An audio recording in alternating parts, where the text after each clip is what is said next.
An ABC News exclusive investigation and indictment of what the U.S. government does to some of the most vulnerable children in this country. We have spent a year investigating a horrible secret. Tens of thousands of foster care children, even infants, given powerful mind-altering drugs and at times in doses and combinations considered too risky even for adults. And remember this statistic: foster children are given these potent drugs at an alarming 13 times the rate of other children. Tomorrow, a government GAO report will paint a portrait of a grotesque failure to protect foster children.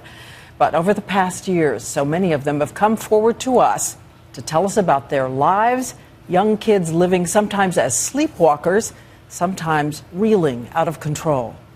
These are the meds that I've been taking since I was 4. 1, 2, 3, 11, 12, 13. Lexapro. The last one is Abilify. All the medications, they made me feel as if I had 1,000 bricks on my head. They are tiny witnesses who came out of the shadows to tell and show us the mountain of potent drugs, antidepressants, antipsychotic drugs they were given in America's foster care system. I was just a zombie.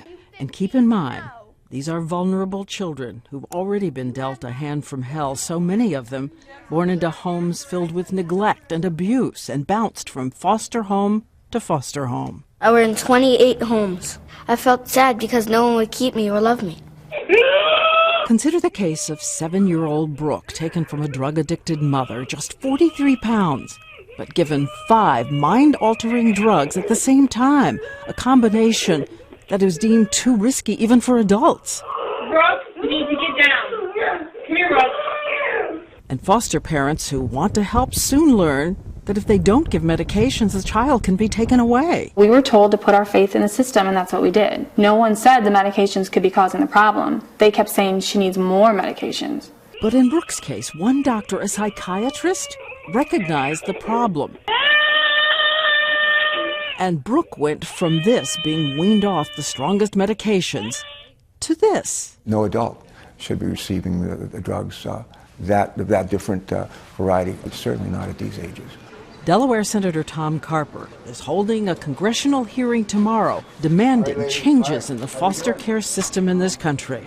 Parallel to the year-long ABC News investigation, the GAO report, which found in some cases psychotropic drugs were given to infants, even though there is no idea what the long-term effects of these drugs could be on a child's developing brain.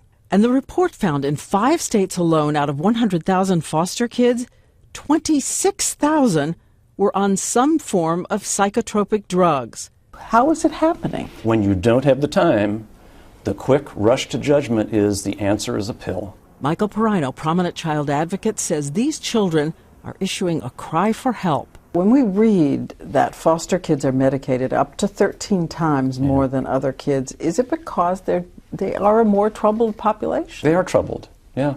There's no question that foster kids can be troubled, very troubled. Given what they've gone through, the answer isn't to always try to change their brain chemistry.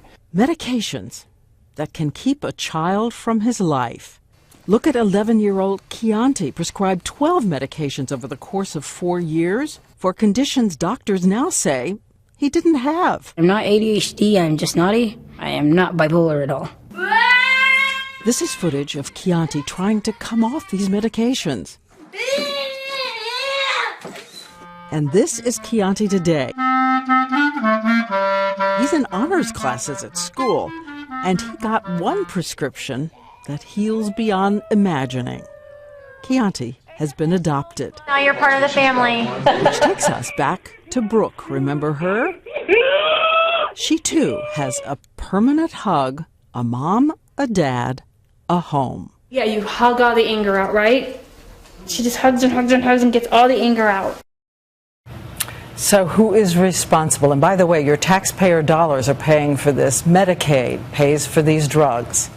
Well, tomorrow I will question the Federal Drug Administration, and Sharon Alfonsi goes out to track down doctors prescribing these medications.